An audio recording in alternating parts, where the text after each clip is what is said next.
Des centaines de magasins en feu, sous le regard désespéré des commerçants. Des investissements de plusieurs millions de francs CFA en train d'être consumés par les flammes. Ce spectacle de désolation se déroule au marché central de la ville de Soubré. Un incendie qui intervient aux environs de 19h selon les informations, soit quelques instants seulement après sa fermeture. Devant l'ampleur des flammes, impossible d'apporter une solution véritable. Quelques seaux d'eau qui ne peut concrètement rien sauver. Il faut alors récupérer certains articles. Une action périlleuse qui ne donne pas de résultats concluants pour certains commerçants. Cet incendie déclaré dans la nuit du mardi 15 au mercredi 16 décembre 2020 a ravagé une grande partie de ce marché central, bâti avec des moyens de bord après l'incendie de février 2018. En attendant la suite des enquêtes, pour situer les causes de ce drame, les commerçants continuent de méditer sur leur sort en cette période de fête de fin d'année.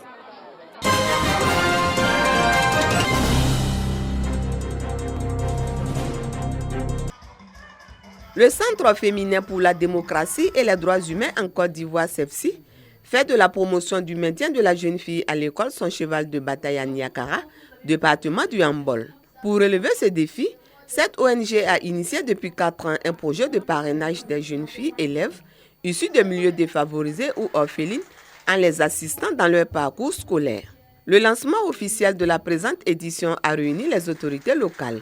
Cérémonie à travers laquelle 50 jeunes filles des classes de la 5e à la terminale ayant obtenu une moyenne supérieure ou égale à 12 bénéficiaires du projet ont reçu des kits de toilette en vue de les mettre à l'abri du besoin. Ce projet, nous l'avons conçu parce que nous avons vu qu'il y avait beaucoup de cas de grossesse précoce au niveau de Niakara. C'est pour combattre ces grossesses-là que nous avons voulu mettre ce projet en œuvre. Recruter des filles, sélectionner ces filles-là pour qu'elles soient des modèles.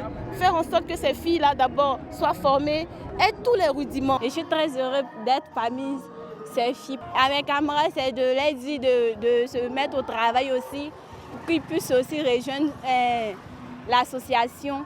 Les autorités éducatives municipales et cadres encouragent l'initiative et exhortent les jeunes filles à la persévérance. Par leur dynamisme, elles pourront entraîner leurs jeunes sœurs, leurs amis qui traînent les pieds à vraiment prendre au sérieux les études, la vie scolaire, pour que vraiment elles puissent aller le plus loin possible. Ça évite beaucoup de grossesses en milieu scolaire. L'action du CEFSI s'inscrit dans le cadre de la mise en œuvre des activités de son programme d'appui à la scolarisation de la jeune fille.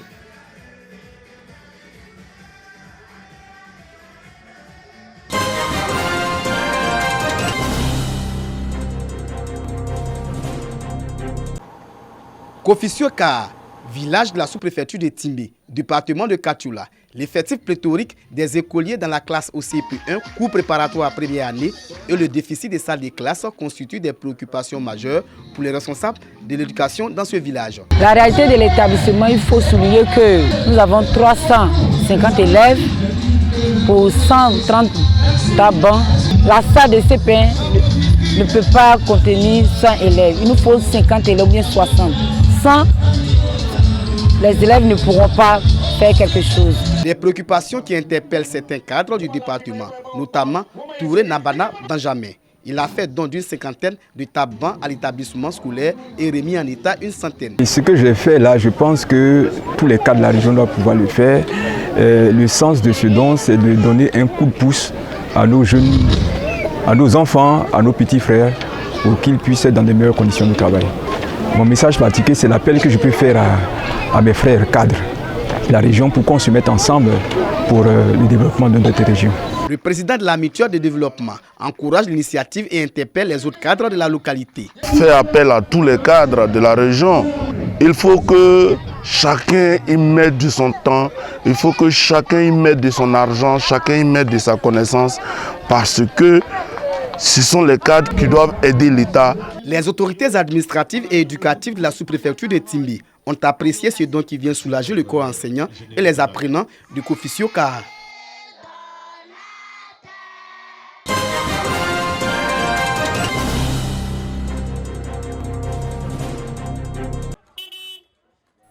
Les jeunes et les femmes de Boaké-Ngouatanoukro veulent lutter contre l'insalubrité ambiante dans leur quartier. Pour parer à toute éventualité, ils ont entrepris une opération assainissement qu'ils comptent pérenniser. Une initiative de l'ONG Mains Unies pour les institutions de la République, Murée.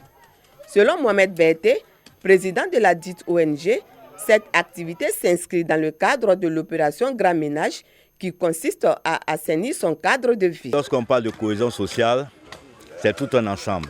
Tout le monde s'est mis ensemble pour pouvoir nettoyer devant les portes. Pendant plus de 6 heures d'assainissement, plusieurs lieux de Ngouatanoukro ont été assainis. Les jeunes et les femmes, avec des râteaux en main, ont balayé et ramassé les ordures dans le quartier.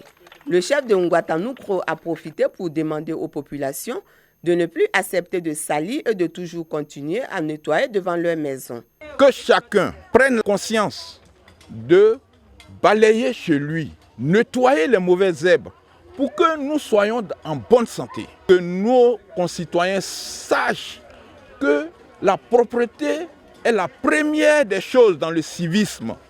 Pour pérenniser cette activité et l'élargir dans toute la commune de Bouaké, les responsables de l'ONG Muri appellent les autorités locales et les personnes de bonne volonté à une assistance matérielle.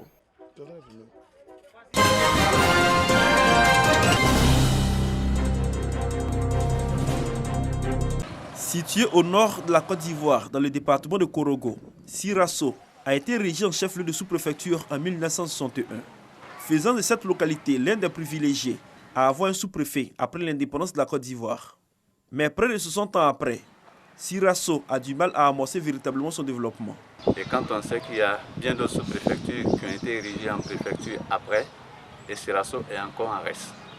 Donc il appartient à tous les fils de Sirasso, quelle que soit leur situation sociopolitique, de se lever comme un seul homme pour demander le développement de Sirasso. Et l'indicateur que nous souhaiterons apercevoir et toucher du doigt, c'est dans un premier temps l'élection de Sirasso en préfecture. Et après cela, nous avons besoin de routes. La route précède le développement. Pour la réalisation de ce vœu, les populations ont décidé de confier le sort de leur village à Allah. Une lecture entière du Saint-Coran est organisée. Une activité qui a mobilisé l'ensemble des imams et des chefs de village de la sous-préfecture de Sirasso et du canton Kanfing. En plus de la politique de développement de Sirasso, l'emploi des jeunes et la paix était également au centre de ce moment de prière et d'invocation. Nous avons pensé à organiser une séance de prière, des invocations coraniques et un récital coranique. D'abord, pour demander à Allah d'assurer la paix, la sécurité en Côte d'Ivoire. Les guides religieux et les chefs de village, ainsi que les autorités administratives et politiques du canton Kafing, ont indiqué que ces séances de prière et d'invocation seront assidues. Des initiatives qui devraient contribuer au développement, à la cohésion et au progrès de cette circonscription administrative.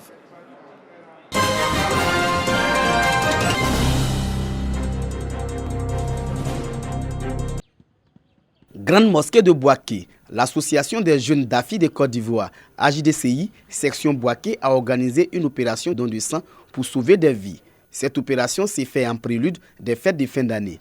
Le président régional de l'AJDCI, Adama Traoré, a invité ses membres à persévérer dans cette dynamique afin d'être des donneurs de sang pour l'approvisionnement du Centre national de transfusion sanguine en sang et produits sanguins. Nous sommes là aujourd'hui pour le don de sang, pour ravitailler les centres de transfusion sanguine ivoiriens à avoir plus de sang, parce que le sang ne s'évapore pas.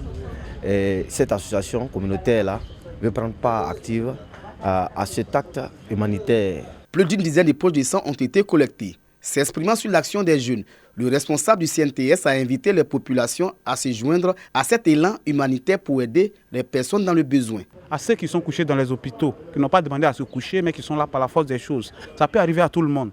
Et on a besoin du sang aujourd'hui en Côte d'Ivoire. On demande à 1% de la population de donner son sang pour qu'on soit autonome, parce qu'il n'y a pas de produits sanguins. L'association des jeunes d'Afi Section Bouaké attend multiplier cette action. Une manière pour les jeunes d'apporter leur contribution à la consolidation de la paix et au renforcement de la cohésion sociale en Côte d'Ivoire.